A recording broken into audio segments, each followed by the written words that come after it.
ಓಂ ಶಾಂತಿ. ಭಕ್ತರೇ, ಗೆಳೆಯರೇ, ಮಿತ್ರರೇ, ಅಭಿಮಾನಿಗಳೇ, ಗುರುಮಕ್ಕಳೇ, ನಿಮ್ಮೆಲ್ಲರಿಗೂ ಒಳ್ಳೆಯದಾಗಲಿ. ಆತ್ಮಹತ್ಯೆ ಮಾಡಿಕೊಂಡ್ರೆ ಮಹಾಪಾಪ. ಆತ್ಮಹತ್ಯೆ ಮಾಡಿಕೊಂಡ್ರೆ ಅವರು ಬ್ರಹ್ಮರಾಕ್ಷಸ ಆಗ್ತಾರೋ ಅಥವಾ ಪಿಶಾಚಿ ಆಗ್ತಾರೋ ಅಥವಾ ದೆವ್ವ ಆಗ್ತಾರೋ? ಆತ್ಮಹತ್ಯೆ ಮಾಡ್ಕೋಬೋದಾ ಮಾಡ್ಕೋಬಾರ್ದಾ, ಈ ಒಂದು ಪ್ರಶ್ನೆ. ನಾನು ನನ್ನ ಜೀವನ ಚರಿತ್ರೆ ಅದರದೇ ಒಂದು ಭಾಗವನ್ನು ನಾನು ನಿಮ್ಮ ಮುಂದೆ ಇಡ್ತೀನಿ. ನಾನು ನಿಮ್ಮ ಮುಂದೆ ಇಟ್ಟಾಗ ನಿಮಗೆ ಉತ್ತರ ಸಿಗುತ್ತೆ. ನನ್ನ ಚರಿತ್ರೆನ ನಾನು ನಿಮ್ಮ ಮುಂದೆ ಇಡ್ತೀನಿ, ಒಂದು ಭಾಗವನ್ನು. ಆಗ ನಿಮಗೆ ಅದು ಉತ್ತರ ತಾನಾಗೆ ನಿಮಗೆ ಸಿಗುತ್ತೆ. ಓಕೆನಾ? ನನ್ನ ಚರಿತ್ರೆಯಲ್ಲಿ ಸಾಕಷ್ಟು ಕಷ್ಟಗಳು, ನೋವುಗಳು, ಬಾಧೆಗಳು ಇದೆಲ್ಲ ಅನುಭವಿಸಿದ್ದೀನಿ. ಇದು ಎಲ್ಲರ ಚರಿತ್ರೆಯಲ್ಲೂ ಇರುತ್ತೆ, ಅವರವರ ಚರಿತ್ರೆಯಲ್ಲಿ ಇದಿರುತ್ತೆ. ಈಗ ನನ್ನ ಚರಿತ್ರೆಯಲ್ಲಿ ಈಗಾಗಲೇ ಯೋಗಿ ಜೀವನ ಸತ್ಯಕತೆ ಭಾಗ 22 ಕಂಪ್ಲೀಟ್ ಮಾಡಿದ್ದೀನಿ. ಈಗ ಇದು 23ನೇದು ಅಂತ ತಿಳ್ಕೊಳ್ಳಿ, 23ನೇದು ಅಂತ ತಿಳ್ಕೊಳ್ಳಿ. ಹಿಂದಿನ ಭಾಗಗಳು ಯಾರು ನೋಡಿಲ್ಲ, ಯೋಗಿ ಜೀವನ ಸತ್ಯಕತೆ, ಅದರಲ್ಲಿ ನನ್ನ ಚರಿತ್ರೆ ಹೆಡ್ಲೈನ್ಸ್ ಮಾತ್ರ ಇರುತ್ತೆ. ನೋಡಿಲ್ಲ ಅಂದರೆ ನೋಡಿ, ಅದರಲ್ಲಿ ನಿಮಗೆ ಒಂದಷ್ಟು ಮಾಹಿತಿ ಸಿಗುತ್ತೆ ನನ್ನ ಬಗ್ಗೆ ತಿಳ್ಕೊಬೇಕು ಅಂತ ಆಸಕ್ತಿ ಇರೋರು. ಈಗ ಇಲ್ಲಿಂದ ಮುಂದಕ್ಕೆ ನೋಡೋಣ. ಮೊದಲನೇದಾಗಿ ನನ್ನ ವಯಸ್ಸಾಗ 23 ಇಲ್ಲ 22 ಇತ್ತು. 23 ಅನಿಸುತ್ತೆ. 23 ಅನಿಸುತ್ತೆ. ನಾನು ಡೇಟ್ ಆಫ್ ಬರ್ತು 1967ರಿಂದ 69. ಈ ಘಟನೆ ನಡೆದಿದ್ದು 1991 ಅಂತ ಅಂದ್ಕೊತೀನಿ. 1991ನಲ್ಲಿ ನಡೆದಂಥ ಘಟನೆ ಇದು. ಅದು ಬೇಸಿಗೆ ಟೈಮ್, ಸೇಮ್ ಒಂದು ಮಾರ್ಚ್ ಏಪ್ರಿಲ್ ತಿಂಗಳಲ್ಲಿ ನಡೆದಂಥ ಘಟನೆ ಇದು. ಇಲ್ಲ, ಒಂದು ಮಾರ್ಚಲ್ಲಿ ನಡೆದಿರ್ಬೋದು, ಇಲ್ಲ ಫೆಬ್ರವರಿ ಮಾರ್ಚಿನಲ್ಲಿ ನಡೆದಿರ್ಬೋದು ಘಟನೆ. ಅದೇನು ನಡೀತು ಅಂದರೆ, ನಾನು ಬೆಂಗಳೂರಲ್ಲಿದ್ದೆ.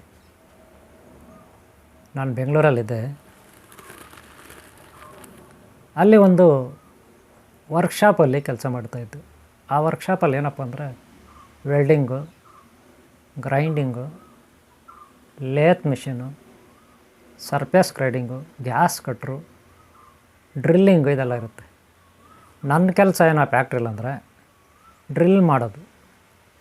ಅಶೋಕ ಲೈಲ್ಯಾಂಡ್ ಬಸ್ಸು, ಲಾರಿ ಇತ್ಯಾದಿ ವಾಹನಗಳಿಗೆ ಕೆಲವೊಂದು ಸ್ಪಾಟ್ಸ್ ಕಳಿಸ್ಕೊಡೋದು. ನೀವು ಬಸ್ಗಳಲ್ಲಿ ಕಂಬಗಳು ಹಾಕಿರ್ತಾರೆ ಸೆಂಟ್ರಲ್ಲಿ, 2 ಸೀಟಿಗೆ ಮಧ್ಯೆ ಕಂಬಗಳಿರ್ತವೆ, ನೀವು ನೋಡಿರ್ಬೋದು ಅಲ್ಲೊಂದು. ಆಮೇಲೆ ಮೇಲ್ಗಡೆಗೆ ಒಂದು ಪೈಪ್ ಹಾಕಿರ್ತಾರೆ, ಕೈ ಹಿಡ್ಕೊಳ್ಳೋಕೆ ಅದಕ್ಕೊಂದು ಇದು ಹಾಕಿರ್ತಾರೆ, ಪಟ್ಟಿ ನೋಡಿರ್ತೀರ. ಆ ಪೈಪ್ಗಳು ಕೂರಿಸ್ತಾರಲ್ಲ, ಅಲ್ಲಿ ಒಂದು ಕ್ಲಾಂಪ್ ಇರುತ್ತೆ, 2 ಪೈಪ್ ಜೋಡಿಸ್ತಾರೆ. ಆಮೇಲೆ ಕೆಳಗಡೆಯಿಂದ ಮೇಲ್ಗಡೆಗೆ ಹಿಂಗೆ ನಿಲ್ಲಿಸಿರ್ತಾರೆ ಪೈಪು. ಆ ಪೈಪ್ ನಿಲ್ಲಿಸ್ಬೇಕಾದ್ರೆ ಒಂದು ಕ್ಲಾಂಪ್ ಬೇಕು ಕೆಳಗಡೆ, ಅದಕ್ಕೆ 2 ಬೋಲ್ಟ್ ನಟ್ ಹಾಕಿ ಫಿಟ್ ಮಾಡ್ತಾರೆ. ಕ್ಲಾಂಪ್ ಮಧ್ಯದಲ್ಲಿ ಪೈಪ್ ಸೇರಿಸ್ತಾರೆ, ಮೇಲ್ಗಡೆ ಒಂದು ಕ್ಲಾಂಪ್, ಕೆಳಗಡೆ ಒಂದು ಕ್ಲಾಂಪ್ ಹಾಕ್ತಾರೆ. ಅದಕ್ಕೆ ಆ ಕ್ಲಾಂಪ್ಗೆ 2 ಬೋಲ್ಟ್ ನಟ್ ಇರುತ್ತೆ. ಅದು ಈ ಶೇಪಲ್ಲಿರುತ್ತೆ ಕ್ಲಾಂಪ್, ಕೊಳೆ ಮಟ್ಟಿ ಥರ. 2 ಕಡೆ 2 ಹೋಲ್ ಇರುತ್ತೆ, ಸೆಂಟ್ರಲ್ ಒಂದು ಹೋಲ್ ಇರುತ್ತೆ. ಆ ಕ್ಲಾಂಪ್ ಮಾಡೋದು ನನ್ನ ಕೆಲಸ. ನಾನು ಮಾಡಿದ ಕ್ಲಾಂಪ್ಸು ಈಗ ಅಮ್ಮಮ್ಮ ಅಂದರೆ ಒಂದು ಬಸ್ಗೆ ಒಂದು 20-30 ಕ್ಲಾಂಪ್ ಬೀಳುತ್ತೆ ಅಷ್ಟೇ, ಜಾಸ್ತಿ ಬೀಳಲ್ಲ. ನಾನು ಒಂದು ದಿನಕ್ಕೆ ಸುಮಾರು ಒಂದು 500 ಪೀಸು ಸಪ್ಲೈ ಕೊಡ್ತಾಯಿದ್ದೆ. 500 ಇಲ್ಲ, ಒಂದು ದಿನಕ್ಕೆ ಒಂದು 250 ಪೀಸು ಸಪ್ಲೈ ಕೊಡ್ತಿದ್ದೆ ಅಶೋಕ ಲೈಲ್ಯಾಂಡ್ ಇದಕ್ಕೆ. ಅದು ಬಂದು ಹೊಸೂರು ಹತ್ರ ಸಿಪ್ಘಾಟ್ ಏರಿಯಾ ಅಂತಿದೆ, ಇಂಡಸ್ಟ್ರಿಯಲ್ ಏರಿಯಾ, ಹೊಸೂರು ಹತ್ರ ಬಾರ್ಡರ್. ಅದು ಕರ್ನಾಟಕ ಹೊಸೂರು ತಮಿಳ್ನಾಡು ಬಾರ್ಡ್ರ್, ಹೊಸೂರು ಮಾರ್ಗ, ಹತ್ತಿಬೆಲೆ ಪಕ್ಕದಲ್ಲಿ ಬರುತ್ತೆ, ಸರ್ಜಾಪುರ ಹತ್ತಿಬೆಲೆ ಅಲ್ಲಿ. ಸರಿನಾ? ಇರಲಿ. ಆ ಫ್ಯಾಕ್ಟ್ರಿಯಲ್ಲಿ ಕೆಲಸ ಮಾಡ್ತಾ ಇರ್ಬೇಕಾದ್ರೆ ನಾನು ಒಂದು ರೂಮಲ್ಲಿ ಅಡುಗೆ ಮಾಡ್ಕೊಂಡು ತಿನ್ಕೊಂಡು ಇರ್ತಿದ್ದೆ. ಒಂದು ಮನೆ, ಅದು ಒಂದು ರೂಮ್, ಚಿಕ್ಕ ಮನೆ. ನಾನು ನಮ್ಮ ಫ್ರೆಂಡು ಒಬ್ಬ ರೂಮ್ಮೇಟ್ನ ಜೊತೆಗೆ ಇಟ್ಕೊಂಡಿದ್ದೆ. ಆದರೆ ಏನಾಯಿತು ಘಟನೆ ಅಂದರೆ, ಆಮೇಲೆ ನನಗೆ ಏನೋ ಒಂದು ಸ್ವಲ್ಪ ಅದೇನೋ ಹೇಳ್ತಾರೆ, ಉಂಬುತನ, ಹುಚ್ಚು ಅಂತಾರೆ. ಹಾಗೆ ಹುಚ್ಚು, ಉಂಬುತನ. ಏನು ಉಂಬುತನ, ಹುಚ್ಚು ನನಗೆ ಅಂದರೆ, ಬೇರೆಯವ್ರನ್ನ ಉದ್ಧಾರ ಮಾಡಬೇಕು, ಬೇರೆಯವ್ರನ್ನ ಉದ್ಧಾರ ಮಾಡಬೇಕು, ಎಲ್ಲರೂ ಜ್ಞಾನಿಗಳಾಗಬೇಕು, ಎಲ್ಲರೂ ಚೆನ್ನಾಗಿ ಓದಬೇಕು. ಚಿಕ್ಕ ಮಕ್ಕಳೆಲ್ಲ ಚಿಕ್ಕ ಮಕ್ಕಳಿಂದನೇ ಅವ್ರನ್ನ ನಾವು ತಯಾರು ಮಾಡಬೇಕು. ಚಿಕ್ಕ ಮಕ್ಕಳಿಂದನೇ ಅವ್ರಿಗೆ ನಾವು ವಿದ್ಯಾಭ್ಯಾಸ ಕೊಟ್ಟರೆ ಅವರು ಒಳ್ಳೆ ಬ್ರಿಲಿಯಂಟ್ಗಳಾಗ್ತಾರೆ ಮುಂದೆ ಅನ್ನೋದು ನಮ್ಮದೊಂದು ಪಾಲಿಸಿ. ಅಂದರೆ ಉಂಬುತನ. ನನ್ನ ಪಾಡಿಗೆ ನಾನು ಇದ್ದರೆ, ನನ್ನ ಪಾಡಿಗೆ ನಾನು ಸಂಪಾದನೆ ಮಾಡ್ಕೊಂಡಿದ್ರೆ ಖರ್ಚೂ ಕಡಿಮೆ, ಶಾಂತಿನೂ ಇರುತ್ತೆ, ನೆಮ್ಮದಿನೂ ಇರುತ್ತೆ. ನಾನು ಹಂಗೆ ಮಾಡಲ್ಲ. ಸಂಪಾದನೆ ಮಾಡ್ತೀನಲ್ಲ, ಏನೋ ಅಲ್ಪ ಸ್ವಲ್ಪ, ಇನ್ನೇನು ಜಾಸ್ತಿ ಏನಿಲ್ಲ. ಈ ರೀತಿ ಬೇರೆಯವ್ರಿಗೆ ಸಹಾಯ ಮಾಡಬೇಕು. ಏನಾದ್ರಾಗಲಿ ಒಂದು ವಿದ್ಯಾಭ್ಯಾಸ ಇರ್ಬೋದು, ಒಂದು ದಾನ ಧರ್ಮ ಇರ್ಬೋದು, ಏನೋ ಒಂದು ಮಾಡ್ಬೋದು. ಏನಾದರೂ ಕೊಡಿಸೋದು ಬೇರೆಯವ್ರಿಗೆ, ಏನಾದರೂ ಗಿಫ್ಟ್ ಕೊಡೋದು, ಏನಾದರೂ ಸಮಾಜ ಸೇವೆ ಮಾಡೋದು, ಈ ರೀತಿ ತೊಡಸ್ಕೊಬಿಟ್ಟೆ ನಾನು ಚಿಕ್ಕ ಹುಡುಗಯಿಂದನೇ. ಅದೇ ಮನಸ್ಸು ನಾನು ಎಷ್ಟು ಚಿಕ್ಕ ಹುಡುಗಯಿಂದ ಅಂದರೆ 2ನೇ ಕ್ಲಾಸ್ 3ನೇ ಕ್ಲಾಸ್ 4ನೇ ಕ್ಲಾಸ್ ಇರುವಾಗೆ ಈ ಮನಸ್ಥಿತಿ ಇತ್ತು ನನಗೆ. ಆ ಮನಸ್ಥಿತಿ ಇನ್ನೊಬ್ರಿಗೆ ಸಹಾಯ ಮಾಡೋದು ಇರ್ತಿತ್ತು. ಅದು ಹಂಗೆ ಬೆಳ್ಕೊಂಡೋಯ್ತು. ಈಗೇನಾಯಿತು, ಇಲ್ಲಿ ವರ್ಕ್ಶಾಪಲ್ಲಿ ನಾನು ಕೆಲಸ ಮಾಡೋದು, ಸಂಪಾದನೆ ಭಾಳ ಕಡಿಮೆ. ಅಮ್ಮಮ್ಮ ಅಂದರೆ 300 ರೂಪಾಯಿ 8 ಅವರಿಗೆ ನನಗೆ ಕೊಡ್ತಾಯಿದ್ದು. ಅಲ್ಲ, ಒಂದು ತಿಂಗಳಿಗೆ 300 ರೂಪಾಯಿ ಪೇಮೆಂಟು. ದಿನಕ್ಕೆ 12 ರೂಪಾಯಿ ಕೊಡೋಕ್ಕೆ ಶುರು ಮಾಡಿದ್ರು. 12 ರೂಪಾಯಿ, ಅದೇ ಜಾಸ್ತಿ ಪೇಮೆಂಟ್ ನಾನು ತೊಗೊಂಡಿರೋದು ವರ್ಕ್ಶಾಪಲ್ಲಿ. ದಿನಕ್ಕೆ 12 ರೂಪಾಯಿ. ತಿಂಗಳಿಗೆ ಎಷ್ಟಾಯಿತು? 360 ರೂಪಾಯಿ ಆಗುತ್ತೆ ಅಲ್ವಾ? ಅಷ್ಟೆ. ಅದರಲ್ಲಿ ಜೀವನ ಮಾಡ್ಕೊಂಡು ನಾನು ಇರಬೇಕು. ಅದಿಲ್ಲ. ನಾನೇನು ಮಾಡಿದೆ, ಯಾರನ್ನೋ ಓದಿಸ್ಬೇಕಂತ ನಮ್ಮವ್ರನ್ನ ರಿಲೇಟಿವ್ನ ಕರ್ಕೊಬಿಟ್ಟೆ. ಇರಲಾರ್ದ ಒಂದು 3 ಜನ 4 ಜನ ಮಕ್ಕಳು ಅವರು. ಜೊತೆಗೆ ಅವರು ರಿಲೇಟಿವ್ ಒಬ್ಬ ಲೇಡೀಸು, ಅವ್ರದ್ದೊಂದು ಮಗು. ಇಷ್ಟು ಜನ ನಾನು ರೂಮ್ ಸೇರಿಸ್ಕೊಬಿಟ್ಟೆ. ಸುಮ್ಮನೆ ಓದಿಸೋಣ, ಹಳ್ಳಿಯಲ್ಲಿ ಓದಲ್ಲ, ಹಳ್ಳಿಯಲ್ಲಿ ಮಕ್ಕಳು ಓದಲ್ಲ, ಇಲ್ಲಿರಲಿ ಅಂದ್ಬಿಟ್ಟು.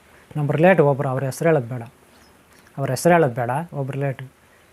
ಆ ಮಕ್ಕಳನ್ನು ಓದ್ಸೋಕೆ ಶುರು ಮಾಡಿದೆ. ಅವ್ರ ಮನೆ, ಆ ಮಕ್ಕಳು, ಅವ್ರ ಗಂಡ ಎಲ್ಲ ಸ್ವಲ್ಪ ಹೆಲ್ಪ್ ಮಾಡೋರು ನನಗೆ. ಒಂಚೂರು ಸ್ಟಾರ್ಟಿಂಗಲ್ಲಿ ಒಂಚೂರು ಕೊಟ್ಟರು ಸ್ಟಾರ್ಟಿಂಗಲ್ಲಿ. ಇಲ್ಲಿ ಒಂದು ದೊಡ್ಡ ಮನೆ ಮಾಡಿಬಿಟ್ಟೆ ನಾನು. ಅದೇ ಹೇಳಿದ್ನಲ್ಲ, ಉಂಬುತನ, ದಡ್ಡತನ, ಎಮ್ಮಾರಿತನ ಅಂತಾರಲ್ಲ, ಹಾಗೆ ಎಮ್ಮೆ ಥರ ನನ್ನ ಮನಸ್ಥಿತಿ ಅವಾಗ ಹಂಗಿತ್ತು ಅನಿಸ್ತದೆ. ಆ ಥರ ಹಂಗೆ ಅನ್ಕೋಬೋದು ನೀವು. ಆದರೆ ನನ್ನ ಒಳಮನಸ್ಸೇ ಬೇರೆ ಇತ್ತು. ಇನ್ನೊಬ್ಬರನ್ನ ಉದ್ಧಾರ ಮಾಡಬೇಕು, ಇನ್ನೊಬ್ಬರನ್ನ ಬೆಳೆಸ್ಬೇಕಂತ. ಆದರೆ ಇಲ್ಲಿ ನಡ್ಕೊಳ್ಳೋ ರೀತಿ ನೋಡಿದ್ರೆ ನಂದು ಹಂಗೆ ಇತ್ತು.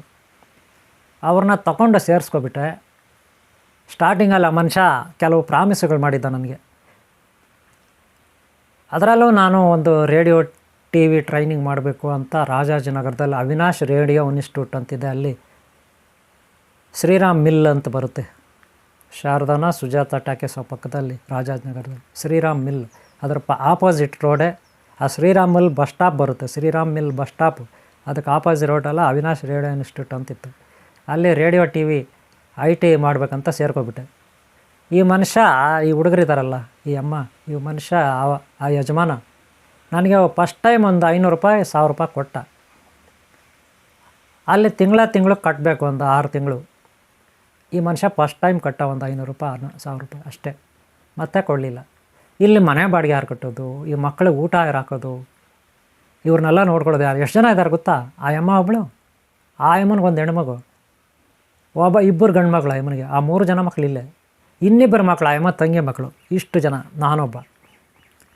ಅಲ್ಲ, ಇದು ನನಗೆ ಬೇಕಿತ್ತಾ? ಮೊದಲು ಆರಾಮಾಗಿದ್ದೆ, ವರ್ಕ್ಶಾಪಲ್ಲಿ ದುಡಿತಾ ಇದ್ದೆ. ಏನೋ 300 ರೂಪಾಯಿ ಬರೋದು. ನೈಟ್ ಅದೇ ವರ್ಕ್ಶಾಪಲ್ಲಿ ವಾಚ್ಮ್ಯಾನ್ ಕೆಲಸ ಮಾಡೀನಿ. ವಾಚ್ಮ್ಯಾನ್ ಕೆಲಸ ಮಾಡಿಕೊಂಡೇ ಆ ವರ್ಕ್ಶಾಪಲ್ಲಿ ವಾಚ್ಮ್ಯಾನ್ ಕೆಲಸ ಮಾಡಿದ್ರೆ ನೈಟು ತಿಂಗಳಿಗೆ 70 ರೂಪಾಯಿ ಕೊಡ್ತಿದ್ರು ಅಷ್ಟೇ. ಅಲ್ಲೇ ಮಲ್ಕೊಳ್ಳೋದು. ಅದಕ್ಕೆ 70 ರೂಪಾಯಿ ಕೊಡೋರು ಮಲ್ಕೊಳ್ಳೋಕ್ಕೆ.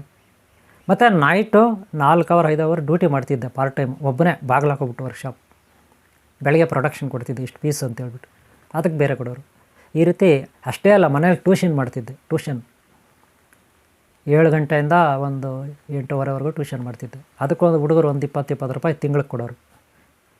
ಅದು ಒಂದು 15-20 ಜನ ಹುಡುಗರು ಪಾಠ ಮಾಡಿ ನಾನು. ನೀವು ನೋಡ್ಬೇಕು ಸ್ಕ್ರೀನ್ ಮೇಲೆ ಹುಡುಗರು, ಇದೇ ಹುಡುಗರು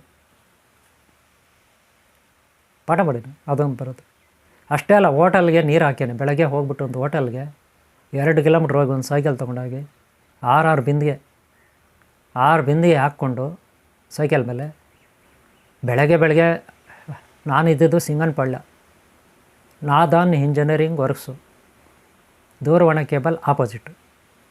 ಅದು ಕೂಡ ಅಡ್ರೆಸ್ ಹೇಳ್ಬಿಟ್ಟಿದ್ದು. ನಾದನ್ ಇಂಜಿನಿಯರಿಂಗ್ ವರ್ಕ್ಸು, ದೂರವಾಣಿ ಕೇಬಲ್ ಆಪೋಸಿಟ್ಟು, ಸಿಂಗನಪಳ್ಳ, ಮಾದೇವಪುರ ಪಕ್ಕ, ಬೆಂಗಳೂರು. ಇಷ್ಟು ಗೊತ್ತಾಯ್ತಲ್ಲ. ಇಸ್ವಿ ಬಂದು 1990 ಅಲ್ಲ 1987 ಎಂಡಿಂಗಲ್ಲಿ ಆ ವರ್ಕ್ಶಾಪ್ ಸೇರಿಕೊಂಡಿದ್ದು. ಬಿಟ್ಟಿದ್ದು 91ರಲ್ಲಿ. 4 ವರ್ಷನೇ ಮಾಡಿದ್ದೀನಿ ಕೆಲಸ. ಆದರೆ ಇಲ್ಲೇನಾಯಿತು, ಈ ಮನುಷ್ಯ ನನಗೆ, ಈ ಮಕ್ಕಳಿದಾರಲ್ಲ, ಎಮ್ಮ ಇದ್ದಾರಲ್ಲ, ಆ ಮನುಷ್ಯ ಒಂದೇ ಸಾರಿ ನನಗೆ ಒಂದೇ ಸಾರಿ ಹಣ ಕೊಟ್ಟಿದ್ದಷ್ಟು, ಆಮೇಲೆ ಕೊಡಲಿಲ್ಲ. ನಾನೇನು ಮಾಡೋದು, 1 ವರ್ಷ ಆಗೋಯ್ತು, ನಾನು ಸಾಲ ಮಾಡ್ಕೊಬಿಟ್ಟೆ, ತಗಲಾಕೊಂಡೆ, ಬೇಕಾಯಿತು. ಸರಿ, ಅವಾಗ ಹೆಂಗೋ ಮ್ಯಾನೇಜ್ ಮಾಡೋಣ, ಹೆಂಗೋ ಟ್ಯೂಷನ್ ಮಾಡಿಕೊಂಡು, ಇಲ್ಲ ಹೋಟೆಲ್ಗೆ ನೀರು ಹಾಕ್ಕೊಂಡು, ಒಂದು ಹೋಟ್ಲಲ್ಲೇ ದೋಸೆ ಇಟ್ಟು ಕೂಡ ರುಬ್ತಿದ್ದೆ, ಇಡ್ಲಿ ದೋಸೆ ಕೂಡ ರುಬ್ಕೊಡೆ ನಾನು, ಅವ್ನು ತಿಂಡಿ ಕೊಡೋನು. ಅಷ್ಟೆಲ್ಲ ಕಷ್ಟಪಡ್ಕೊಂಡು ಅಷ್ಟು ಕೆಲಸಗಳು ಮಾಡಿಕೊಂಡು ಹಾಕಿರೋ ವರ್ಕ್ಶಾಪ್ ಡ್ರೆಸ್ ಅಂದರೆ ಮಾಮೂಲಿ ಸಿವಿಲ್ ಡ್ರೆಸ್ಸೇ, ಅದೇನು ಯೂನಿಫಾರ್ಮ್ ಅಲ್ಲ. ಬರೀ ಅಲ್ಲಿ ಲೇತ್ ಮಿಷಿನ್ ಮುಂದ್ಗಡೆ, ಗ್ರೈಂಡಿಂಗ್ ಮಿಷಿನ್ ಮುಂದೆ, ಡ್ರಿಲ್ಲಿಂಗ್ ಮಿಷಿನ್ ಹತ್ರ ಬರೀ ಗಲೀಜು ಅಂದರೆ ಗಲೀಜು. ಅದೆಲ್ಲ ಮೇಲೆ ಕೂಲಿಂಗ್ ಆಯಿಲ್ ಹಾಕ್ತೀವಿ ನಾವು, ಲೇತ್ ಮಿಷಿನ್ಗೆ ಕೂಲಿಂಗ್ ಆಯಿಲ್ ಹಾಕ್ತೀವಿ. ಲೇತ್ ಮಿಷಿನ್ ಕೆಲಸ ಮಾಡೋವಾಗ ಅದಕ್ಕೆ ಕೂಲೆಂಟ್ ಆಯಿಲ್ ಅಂತ ಹಾಕ್ತೀವಿ. ಅದೆಲ್ಲ ನಮ್ಮ ಮೇಲೆ ಎಲ್ಲ ಬಂದು ಬೀಳ್ತಾ ಇರುತ್ತೆ, ಕೂಲಿಂಗ್ ಆಯಿಲು ಬಿದ್ದು ನಾನು ಶರ್ಟು ಎಲ್ಲ ಒದ್ದೆ ಆಗಿಬಿಟ್ಟಿರೋದು ಶರೀರ. ವಾರಗಟ್ಟಲೆ ಅದು ಅದೇ ಡ್ರೆಸ್ಸೇ ಹಾಕ್ಕೊಳ್ತಾ ಇದ್ದಿದ್ದು 24 ಅವರು. ಯಾಕೆ 24 ಅವರ್ ಅಂದರೆ, ಇನ್ನು ಬಿಚ್ಚೋದು ಹಾಕೊಳ್ಳೋದು ಸಮಸ್ಯೆ ಅಂದ್ಬಿಟ್ಟು ಅದನ್ನೇ ಹಾಕ್ಕೊಳ್ಳೋಣ. ಅದರಲ್ಲಿ ನನ್ನ ಹತ್ರ ಬಟ್ಟೆಗಳು ಇರಲಿಲ್ಲ, ಬಡತನ, ಬರೀ ಅಷ್ಟು ದುಡ್ಡು. ಅದರಲ್ಲೂ ನಮ್ಮ ತಾಯಿ ಒಬ್ಬರಿದ್ದು, ನನ್ನ ಸಾಕು ತಾಯಿ. ಅದು ಆ ಯಮ್ಮನಿಗೆ ತಿಂಗಳಿಗೆ ಮನಿ ಆರ್ಡ್ರ್ ಮಾಡ್ತಿದ್ದೆ, ₹100 ಒಂದು ತಿಂಗಳಿಗೆ ಮನಿ ಆರ್ಡ್ರ್ ಮಾಡ್ತಿದ್ದೆ ಪ್ರತಿ ತಿಂಗಳು. ಲಾಸ್ಟಿಗೆ ಮಕ್ಕಳನ್ನ ಯಮ್ಮನ್ನೆಲ್ಲ ಕರ್ಕೊಂಡ್ಮೇಲೆ ಅದು ಇಲ್ದ್ರೆ ಆಗ್ಬಿಡ್ತಾ. ಯಮ್ಮನಿಗೆ ನಾನು ಒಂದು ₹10 ಕಳಿಸ್ಲಿಲ್ಲ. ಆಮೇಲೆ ಆಯಮ್ಮ ತಂಗಿ, ನನ್ನನ್ನು ಸಾಕಿದಾರಲ್ಲ ಆಯಮ್ಮನ ತಂಗಿ ಎಲ್ಲರೂ ಬಂದರು ಒಂದು ದಿವಸ. ಆವಾಗ ಹೇಳಿದ್ರು, ಹಿಂಗೆ ಹುಡುಗರನ್ನೆಲ್ಲ ಆ ಮನುಷ್ಯ ಕರ್ಕೊಬಿಡ್ತಾನಂತೆ ವಾಪಸ್ಸು ಹಳ್ಳಿಗೆ ಅಂತ. ಯಾಕೆ ಅಂತ ಕೇಳಿದೆ, ಏನೋ ಗೊತ್ತಿಲ್ಲ, ಕರ್ಕೊಬಿಡ್ತಾನಂತೆ ಈ ಹುಡುಗರನ್ನೆಲ್ಲ ವಾಪಸ್ಸು ಅಂತ. ನಾನು ಈ ಮನುಷ್ಯನಿಗೆ ಹಣ ಕೇಳಿದೆ, ಈ ಥರ ಬೇಕು, ಬಾಡಿಗೆ ಕಟ್ಟಬೇಕು, ಅದು ಮಾಡೋದು ಇದು ಮಾಡೋದು. ಇಲ್ಲ ಇವಾಗಿಲ್ಲ, ನೋಡೋಣ, ಮಾಡೋಣ, ಕೊಡ್ತೀನಿ, ಹಂಗೆ ಹಿಂಗೆ ಏನೋ ಹೇಳ್ಬಿಟ್ಟ. ನಾನು ಅಲ್ಲಿ 1 ತಿಂಗಳು 2 ತಿಂಗಳು 3 ತಿಂಗಳು ಅವರು IT-ನಲ್ಲಿ ಸೇರಿದ್ದೀನಿ ಟ್ರೈನಿಂಗು. ಅವರೇನು ಸುಮ್ಮನೆ ಇರಲ್ಲ. ಅಲ್ಲಿ ಹಣ ಕಟ್ಟೋಕ್ಕಾಗಲ್ಲ, ಬಿಟ್ಬಿಟ್ಟೆ. ಇಲ್ಲಿ ಕೆಲಸನೂ ಹೋಯ್ತು. ಒಂದು ಪಾರ್ಟ್ ಟೈಮ್ 4 ಅವರ್ ಕೆಲಸ ಮಾಡೋಣ ವರ್ಕ್ಶಾಪಲ್ಲಿ, ಯಾಕಂದ್ರೆ ಅಲ್ಲಿ ಟ್ರೈನಿಂಗ್ ಹೋಗಿ ಬರಬೇಕಲ್ಲ. ಯಾಕೆ ಅಲ್ಲಿ ಟ್ರೈನಿಂಗ್ ಹೋಗೋದಂದರೆ, ರೇಡಿಯೋ TV ನನಗೆ ಒಬ್ಬರು ಹೇಳಿದ್ರು ಒಂದು ಸಾರಿ ಬೇರೆ ಕಡೆ, ಏನಾದರೂ ಜೀವನದಲ್ಲಿ ಕೆಲಸ ಕಲಿ ಅಂದ್ಬಿಟ್ಟು. ಅದು ಹೇಳಿದ್ದೀನಿ ಹಿಂದಿನ ಭಾಗಗಳೆಲ್ಲ. ಧನಂಜಯನ ಏನೋ ಈ ಸೆಕ್ಯೂರಿಟಿ ಕೆಲಸ ಮಾಡ್ತಾಯಿದ್ದವಾಗ, ಈ ವಯಸ್ಸಿಗೆ ಯಾಕೆ ಸೆಕ್ಯೂರಿಟಿ ಕೆಲಸ ಮಾಡ್ತೀಯಾ, ಏನಾದರೂ ಕೆಲಸ ಕಲಿ ಜೀವನದಲ್ಲಿ ಅಂತ ಹೇಳಿದರು. ಅದಕ್ಕೆ ಏನಾದರೂ ಕಲ್ಯಾಣ ಅಂತ ಮನಸ್ಸು ಮಾಡಿದ್ದೆ. ಇದೆಲ್ಲ ನಾನು ಹಿಂದಿನ ಭಾಗಗಳಲ್ಲಿ ಹೇಳಿದೆ. ಅನಂತರ ಇನ್ನೊಬ್ಬರು ವರ್ಕ್ಶಾಪಲ್ಲಿ ನಾನು ದೊಡ್ಡ ರಾಡುಗಳೆಲ್ಲ, ದೊಡ್ಡ ರೌಂಡ್ ಪೀಸುಗಳು ಎತ್ತಿ ಲೇತ್ ಚಕ್ಕಗೆ ಇಡಬೇಕು. ಲೇತದು ಚಕ್ಕಗೆ ಫಿಕ್ಸ್ ಮಾಡಬೇಕು. ಅದು ಎತ್ತಕ್ಕಾಗಲ್ಲ, 60-70-100 kg ಇರ್ತಾವೆ. ಅಷ್ಟು ಹಾರ್ಡ್ ವರ್ಕು ಮಾಡೋಕ್ಕಾಗಲ್ಲ. ನನ್ನ ಬಾಡಿ ಭಾಳ ಚಿಕ್ಕದಾಗಿತ್ತು, ಏನೂ ಶಕ್ತಿ ಇರಲಿಲ್ಲ ನನಗೆ. ಅದಕ್ಕೆ ಒಬ್ಬ ರಾಜು ಅಂತ, ಅವರು ಬೇರೆ ವರ್ಕ್ಶಾಪು, ಅಲ್ಲಿ ಕೆಲಸ ಮಾಡ್ತಿದ್ದೆ. ಅವ್ರು ಹೇಳಿದ್ರು, ನಿನ್ನಿಂದ ಆಗಲ್ಲ ಇದೆಲ್ಲ ಮಾಡೋಕ್ಕೆ, ಈ ಕೆಲಸ ಬಿಟ್ಬಿಡು, ಬೇರೆ ಯಾವುದಾದ್ರು ನಿನ್ನ ಬಾಡಿಗೆ ನಿನ್ನ ಮೈಂಡ್ಗೆ ಸೆಟ್ ಆಗೋ ಕೆಲಸ ಮಾಡು ಅಂತ. ಆಮೇಲೆ ಗೊತ್ತಾಯಿತು ನನಗೆ ಈ ರೇಡಿಯೋ TV ರಿಪೇರಿ ಇದು ಮಾಡೋಣ ಅಂದ್ಬಿಟ್ಟು. ಅದಕ್ಕೂ ಒಂದು ಕಾರಣ ಇದೆ, ಹಿಂದೆ ಒಬ್ಬರು ಮಾರ್ಗದರ್ಶನ, ಅದೆಲ್ಲ ಬೇರೆ ಟೈಮಲ್ಲಿ ಇರುತ್ತೆ, ಗೊತ್ತಾಯ್ತಲ್ಲ. ಸರಿ ಕಲ್ಯಾಣ ಅಂದ್ಬಿಟ್ಟು ಮನಸ್ಸು ಮಾಡಿದ್ದೆ ರೇಡಿಯೋ TVದು. ಅದಕ್ಕೆ ಅಲ್ಲಿ ಸೇರಿಕೊಂಡಿದ್ದೆ. ಹಿಂದೆ ಒಬ್ಬರಿಗೆ ಸ್ಟ್ರೋಕ್ ಆಗಿತ್ತು, ಕೈ ಕಾಲು. ಆದರೆ ಒಂದೇ ಕೈನಲ್ಲಿ ರೇಡಿಯೋ ಮೆಕ್ಯಾನಿಕ್ ಅಲ್ಲ, TV ಮೆಕ್ಯಾನಿಕ್ ಮಾಡೋಣ. ಆ ಮನುಷ್ಯ ಬೇರೆ ಯಾರಲ್ಲ, ಇವಾಗ ನನ್ನ ಜೊತೆ ಇದ್ದಾಳಲ್ಲ ಅಮ್ಮ, ಒಂದು ಮಗು, ಆ ಮಕ್ಕಳು, ಅವ್ರ ದೊಡ್ಡಪ್ಪ, ಬೇರೆ ಯಾರಲ್ಲ, ಅವ್ರ ಅಪ್ಪನ ಅಣ್ಣ. ಆ ಮನುಷ್ಯನ ಒಂದು ಕಾಲು ಸ್ಟ್ರೋಕ್ ಆಗಿತ್ತು. ಆದರೂ ಇನ್ನೊಂದು ಕಾಲಿನಲ್ಲೇ ಆತ ರಿಪೇರಿ ಮಾಡೋಣ. ಸುಮ್ಮನೆ ಅನೇನು ಮೆಕ್ಯಾನಿಕ್ ಅಲ್ಲ, ಸುಮ್ಮನೆ ಅಲ್ಲಿ ಹೋಗ್ಬಿಟ್ಟು ಮಾಡೋಣ. ಆತನ ಕೆಲಸ ಏನಂದರೆ ಈ ಜನ್ರೇಟ್ರುಗಳು, ಪಂಪ್ಸೆಟ್ಟು, ಮೋಟ್ರುಗಳು ಅವೆಲ್ಲ ರಿಪೇರಿ ಮಾಡೋಂಥದ್ದು. ಈ ರೇಡಿಯೋ ಮೆಕ್ಯಾನಿಕ್ ಅಲ್ಲ ಆತನು. ಆದರೂ ಕೈಯಲ್ಲಿ ಹಿಂಗೆ ವೈರ್ ಕಿತ್ಬಿಡೋದು, ಅಲ್ಲಿ ಕದು ಇಲ್ಲಿ ಕದು, ಕುಯ್ ಅಂತ ಮಾಡೋದು. ನಾನೆಲ್ಲ ಹಿಂಗೆ ಅಬ್ಸರ್ವ್ ಮಾಡಿ ನೋಡೋದು ಇಂಟ್ರೆಸ್ಟಾಗಿ. ಆಗ ನಂದು ಬರೀ 9th ಸ್ಟ್ಯಾಂಡು 6th ಸ್ಟ್ಯಾಂಡು ಆವಾಗಲೇ ನೋಡ್ಕೊಳ್ತಾ ಇದ್ದೆ ಅದನ್ನ ಮಾಡೋದು. ಆಮೇಲೆ 10th ಮುಗೀತು, ಎಲ್ಲ ಮುಗೀತು. ಕೆಲಸಕ್ಕಂತ ಬಂದೆ, ಇಲ್ಲೇ ವಾಚ್ಮನ್ ಕೆಲಸ ಮಾಡಿದೆ ಬೆಂಗಳೂರಲ್ಲಿ. ಆಮೇಲೆ ಯಾರೋ ಉಪದೇಶ ಆಯಿತು, ಇದೆಲ್ಲ ಹಿಂದಿನ ಭಾಗದಲ್ಲಿ ಹೇಳಿದ್ದೀನಿ. ಆಮೇಲೆ ಬಿಡ್ರಿ ಇಲ್ಲಿ ಲಾಸ್ಟ್ಗೆ ನಾನು ಮೆಕ್ಯಾನಿಕ್ ಆಗೋಣ ಅಂತ ಅಲ್ಲಿ ಟ್ರೈನಿಂಗ್ ಹೋಗಿದ್ದು. ಮೆಕ್ಯಾನಿಕ್ ಆದರೆ ಇದೇನು ಕಷ್ಟ ಇಲ್ಲ, ಬರೀ screw driver, soldering gun, cutting player ಇಷ್ಟೇ ಕೈಯಲ್ಲಿರ್ತದೆ, ನಮ್ಮ ಬಾಡಿಗೆ ಸೆಟ್ ಆಗುತ್ತೆ ಅನ್ನೋದು ಉದ್ದೇಶ, ಅಷ್ಟೇ, ಇನ್ನೇನಿಲ್ಲ. ಆದರೆ ಇಲ್ಲಿ ನೋಡೋದ ಪರಿಸ್ಥಿತಿ, ಮನುಷ್ಯ ಹಣ ಕೊಡ್ತೀನಿ ಅಂದ್ಬಿಟ್ಟು ಕೊಡ್ದಿರಾಗ್ಬಿಟ್ಟು. ಜೊತೆಗೆ ಮಕ್ಕಳನ್ನೂ ವಾಪಸ್ ಕರ್ಕೊಂಡು ಹೋಗ್ತೀನಿ, ಹೆಂಡ್ತಿನೂ ವಾಪಸ್ ಕರ್ಕೊಂಡು ಹೋಗ್ತೀನಿ ಬೆಂಗಳೂರಿಂದ ಹಳ್ಳಿಗೆ ಅಂತ. ಹಳ್ಳಿನಲ್ಲಿ ಜನ ಏನು ಅನ್ಕೊತಾರೆ ಅನ್ನೋ ಭಯ ನಾನು ಉಟ್ಕೊಬಿಡ್ತು. ಹಳ್ಳಿನಲ್ಲಿ ಏನು ಅನ್ಕೊತಾರೆ ಜನ, ನೋಡಪ್ಪ ಈ ಮನುಷ್ಯ ಇಲ್ಲಿಂದ ಕರ್ಕೊಂಡೋದ ಮಕ್ಕಳಿಗೆ ಅಮ್ಮನಿಗೆ, ಈಗ ನೋಡ ಅಲ್ಲಿಂದ ವಾಪಸ್ ಕಳಿಸ್ತಿದ್ದಾನೆ, ಅವರಿಗೆ ಓದಿಸೋ ಹೇಗ್ತಿಲ್ಲ, ಅವಮಾನ, ಶೇಮ್ ನನಗೇನೋ ಮರ್ಯಾದೆ ಹೋದಂಗೆ. ನಾನು ಹೇಳಿದ್ನಲ್ಲ, ಉಂಬುತನ, ದಡ್ಡತನ, ಎಮ್ಮಾರಿತನ, ನನಗೆ ಏನೋ ಮರ್ಯಾದೆ ಹೋದಂಗೆ, ಏನೋ ಆಕಾಶ ಭೂಮಿ ಒಂದಾದಂಗೆ, ಏನೋ ಟೀಮರೇ ಮುಳುಗೋದಂಗೆ ನನಗೆ ಆ ಥರ ಅನಿಸ್ಬಿಡ್ತು. ಅಲ್ಲ, ಆ ಮನುಷ್ಯ ಅವ್ರ ಹೆಂಡ್ತಿನ, ಆ ಮನುಷ್ಯ ಅವ್ರ ಮಕ್ಕಳನ್ನ ಕರ್ಕೊಂಡು ಹೋಗ್ತಾನೆ, ಇನ್ನೂ ನನಗೆ ಒಳ್ಳೇದಾಗುತ್ತಲ್ವ, ಇನ್ನೂ ನನಗೆ ಭಾರ ಕಮ್ಮಿ ಆಗುತ್ತಲ್ವ. ಹಂಗೆ ಯೋಚನೆ ಮಾಡಲಿಲ್ಲ ನಾನೇನು ಯೋಚನೆ ಮಾಡ್ತಾಯಿದ್ದೀನಿ, ಆ ಮನುಷ್ಯ ಹಣ ಕೊಟ್ಟಿಲ್ಲ ಅಂದರೂ ಪರವಾಗಿಲ್ಲ, ನಾನು ಸಾಲ ಮಾಡಿ ಆದರೂ ಪರವಾಗಿಲ್ಲ, ಕಷ್ಟಪಟ್ಟಾದರೂ ಪರವಾಗಿಲ್ಲ, ಈ ಮಕ್ಕಳನ್ನ ಓದಿಸ್ಬೇಕು ಅನ್ನೋದು ಗುರಿ. ನಮ್ಮ ಬಂಧುಗಳವರು, ಅವ್ರ ಮಕ್ಕಳವರು, ಇನ್ನೇನು ನಮ್ಮ ಮನೆಯವರಲ್ಲ ಅವರು. ನಮ್ಮ ಮನೇಲಿ ಯಾರಿಲ್ಲ ಹಳ್ಳಿನಲ್ಲಿ, ನಮ್ಮಮ್ಮ, ನಾನು, ನನ್ನ ತಂಗಿ ಅಷ್ಟೇ. ನಮ್ಮ ಅಣ್ಣ ಎಲ್ಲೋ ಬೇರೆ ಕಡೆ ಇದ್ದಾನೆ, ಅವನು ಬೇರೆ ಕಡೆ ಸಿಟಿಯಲ್ಲಿದ್ದಾನೆ, ಎಲ್ಲೋ ಒಂದು ಕಡೆ ಫ್ಯಾಕ್ಟ್ರಿಯಲ್ಲಿ ಕೆಲಸ ಮಾಡ್ತಾನೆ ಅವನು ಕಷ್ಟಪಟ್ಟು. ಅವನಿಂದ ಏನೂ ಉಪಯೋಗ ಇಲ್ಲ, ನಮ್ಮ ಅಣ್ಣಯಿಂದ ಪರಿಸ್ಥಿತಿ ಅದು ಗೊತ್ತಾಯ್ತಲ್ಲ. ಅದಕ್ಕೆ ನಾನೇ ನಮ್ಮ ತಾಯಿಗೆ ₹100 ಕಳ್ಸೇನೆ. ಪಾಪ ನಮ್ಮ ತಂಗಿ ಇದ್ರು ಮನೇಲಿ, ಆ ಪರಿಸ್ಥಿತಿ ಗೊತ್ತಾಯ್ತಲ್ಲ. ಇಲ್ಲ, ನಮ್ಮ ತಂಗಿಗೆ ಮದುವೆ ಆಗಿತ್ತು. ನಾನು 8th ಸ್ಟ್ಯಾಂಡರ್ಡ್ಲಿರೋವಾಗ ನಮ್ಮ ತಂಗಿಗೆ ಮದುವೆ ಆಗಿತ್ತು. ನಮ್ಮ ಅಮ್ಮ ಒಬ್ಬರೇ ಇದ್ದಿದ್ದು. ಆದರೆ ಇಲ್ಲಿ ಈಗ ತಗಲಾಕ್ಕೊಂಡೆ. ಇವಾಗ ಅವ್ರು ಕರ್ಕೊಂಡು ಹೋಗ್ತೀನಿ ಅಂತಾರೆ ಮಕ್ಕಳಿಗೆ, ಆದರೆ ನಾನು ನೋಡ್ರಿ ಕರ್ಕೊಂಡು ಹೋಗಲಿ ಅಂತ ಅನ್ನಲಿಲ್ಲ. ನನಗೇನೋ ಮರ್ಯಾದೆ ಪ್ರಶ್ನೆ ತುಂಬ ಫೀಲ್ ಆಗೋಯ್ತು, ಸಹಿಸ್ಕೊಳ್ಳೋಕ್ಕಾಗಿಲ್ಲ. ಆ ಟೈಮಲ್ಲಿ ಫೆಬ್ರವರಿ ತಿಂಗಳು, ಮೋಸ್ಟ್ಲಿ 1991 ಅನಿಸುತ್ತೆ. ನನಗೆ ತುಂಬ ಬೇಜಾರಾಯ್ತು, ಇನ್ನು ಜೀವನದಲ್ಲಿ ಬದುಕಬಾರ್ದು ಅಂದ್ಬಿಟ್ಟು ಆ ಸಿಂಗಾಯಿನ ಪಾಳೆನ ಬಿಟ್ಬಿಟ್ಟು ಅಲ್ಲಿಂದ ನೇರವಾಗಿ ಆತ್ಮಹತ್ಯೆ ಮಾಡ್ಕೋಬೇಕಂತ ಪ್ಲ್ಯಾನ್ ಮಾಡಿಕೊಂಡೆ. ಯಾವ ರೀತಿ ಆತ್ಮಹತ್ಯೆ ಮಾಡ್ಕೊಳ್ಳೋದು? ಬರೀ ವಿಷ ಕುಡಿದ್ರೆ ಏನಾಗುತ್ತೆ? ನಮ್ಮ ಹೊಟ್ಟೆ ಒಳಗೋಗುತ್ತೆ. ಹೊಟ್ಟೆ ಒಳಗಾದ್ರೆ ಏನಾಗುತ್ತೆ? ತೂತುಗಳು ಮಾಡುತ್ತೆ, ರಕ್ತ ಬರುತ್ತೆ, ಹೊಟ್ಟೆ ನೋವು ಅಂತ ಸಾಯ್ತೀವಿ, ಒದ್ದಾಡ್ತೀವಿ. ಆವಾಗ ಯಾರೋ ನೋಡ್ತಾರೆ ನಾವು ಹೊಟ್ಟೆ ನೋವಾಗಿ ನರಳೋದು. ಅವ್ರೇನು ಮಾಡ್ತಾರೆ, ನಮ್ಮ ನೆತ್ತಾಕೊಂಡೋಗಿ ಹಾಸ್ಪಿಟ್ಲಲ್ಲಿ ಹಾಕ್ತಾರೆ ಅಂತ ಇಟ್ಕೊಳ್ಳಿ. ಅವ್ರು ಟ್ರೀಟ್ಮೆಂಟ್ ಕೊಡ್ತಾರೆ, ಹಣ ಖರ್ಚಾಗುತ್ತೆ, ದುಡ್ಡು ಖರ್ಚಾಗುತ್ತೆ, ಯಾರ್ಯಾರೋ ನಮ್ಮ ವಿಷಯ ಗೊತ್ತಾಗುತ್ತೆ, ಆತ್ಮಹತ್ಯೆಗೆ ಟ್ರೈ ಮಾಡ್ದೆ ಅಂತ. ಅಷ್ಟೇ ಅಲ್ಲ, ಹೊಟ್ಟೆ ಒಳಗೋಗಿ ಅದೇನನ್ನ ಡ್ಯಾಮೇಜ್ಗಳು ಮಾಡಿಬಿಟ್ರೆ ಆಮೇಲೆ ಅದು ವಾಸಿ ಆಗುತ್ತೋ ಇಲ್ಲೋ, ಇನ್ನೂ ಬೇರೆ ಥರ ಆಗ್ಬಿಡ್ತೀವಿ ನಾವು. ಯಾವಾಗೂ ಜೀವನ ಪರ್ಯಂತ ನರಕ ಅನುಭವಿಸ್ಬೇಕಾಗ್ತದೆ ಹಣ ಖರ್ಚು ಮಾಡ್ಕೊಂಡು ಹಾಸ್ಪಿಟ್ಲ್ಗಳಿಗೆ ಅಲ್ವಾ. ಅದಕ್ಕೇನು ಮಾಡಬೇಕು? ಒಂದು ಸಾರಿ ವಿಷ ಯಾವ ಕಾರಣಕ್ಕೂ ತಗೋಬಾರ್ದು, ಆತ್ಮಹತ್ಯೆ ಮಾಡ್ಕೋಬಾರ್ದು. ಒಂದು ವೇಳೆ ಮಾಡ್ಕೋಬೇಕು ಅನಿಸಿದ್ರೆ ಒಂದು ಸಾರಿ ಟ್ರೈ ಮಾಡಿದ್ರೆ ಮತ್ತೆ ಬದುಕಬಾರ್ದು, ಸತ್ತೋಗ್ಬಿಡ್ಬೇಕು. ಆ ರೀತಿ ಅನ್ನಿಸ್ತು ನನಗೆ.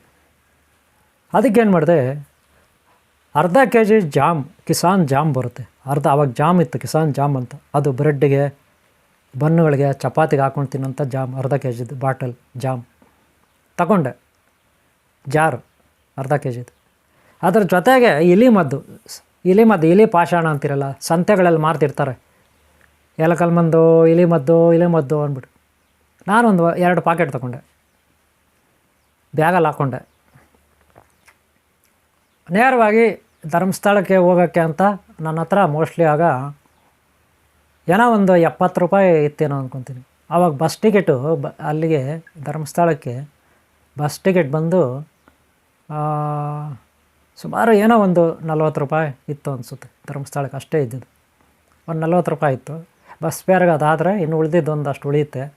ಮತ್ತು ನಾನು ವಾಪಸ್ ಬರೋಲ್ಲ, ಧರ್ಮಸ್ಥಳದಲ್ಲಿ ಆತ್ಮಹತ್ಯೆ ಮಾಡ್ಕೋಬೇಕು, ಇಲ್ಲಿಂದ ಹೋಗಿ ಅಲ್ಲಿ ಆತ್ಮಹತ್ಯೆ ಮಾಡ್ಕೊಬಿಡ್ಬೇಕು.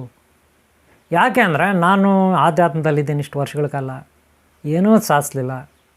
ನಾನು ಚಿಕ್ಕ ಹುಡುಗ 6ನೇ ಕ್ಲಾಸು, 7ನೇ ತರಗತಿ, 6ನೇ ತರಗತಿ, 10ಥಲ್ಲೇ ನಾನು ಒಳ್ಳೆಯ ಸಾಧನೆ ಮಾಡಬೇಕು, ಒಳ್ಳೆಯ ಸೂಪರ್ಮ್ಯಾನ್ ಆಗಬೇಕು, ಶಕ್ತಿಮಾನ್ ಆಗಬೇಕು, ದೇವ್ರ ಹತ್ರ ವರ ಪಡ್ಕೋಬೇಕು, ಸಾಕ್ಷಾತ್ಕಾರ ಮಾಡಬೇಕು, ಈ ರೀತಿ ಎಲ್ಲ ನಾನು ಅಂದ್ಕೊಂಡು ಜಪ ತಪ ಎಲ್ಲ ಮಾಡೀನಿ. ಇದೆಲ್ಲ ನಾನು ಹಿಂದಿನ ಭಾಗ ಯೋಗಿ ಜೀವನ ಸತ್ಯಕಥೆನಲ್ಲಿ ಹೇಳಿದ್ದೀನಿ. ಹಿಂದಿನ ಭಾಗ ಏಮ್ಗಲ್ ಅಂತಿದೆ, ಹಾಸ್ಟೆಲಲ್ಲಿ ಇದ್ಕೊಂಡು ಜೀವನ, ಅದೆಲ್ಲ ಹಿಂದಿನ ಭಾಗಗಳು ನೋಡಿ.